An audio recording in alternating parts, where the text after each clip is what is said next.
السلام عليكم ورحمة الله وبركاته. ازيكم عاملين ايه؟ ان شاء الله تكونوا بخير كده وصحة وسلامة. كل سنة وانتم طيبين. يلا بقى ما تنسوش اللايك والاشتراك والكومنت الجميل اللي بيسعدني منكم، وتفعلوا زر الجرس عشان يوصلكم مني كل جديد. النهاردة بقى انا خرجت كده، رابع يوم رمضان. كان ناقصني بقى شوية مشتريات كده فنزلت اجيبهم، فحبيت اشارككم كده في فيديو كده، يعني ايه ما طولش عليكم واوريكم المكان الجميل ده كده اهو.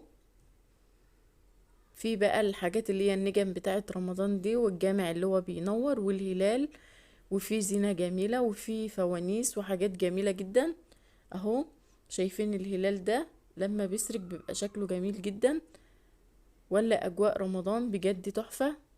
شايفين المنظر جميل جدا بصراحة. هو حاجة رمضان كده ما شاء الله. لو عجبكم الفيديو ما تنسوش الاشتراك واللايك والكومنت.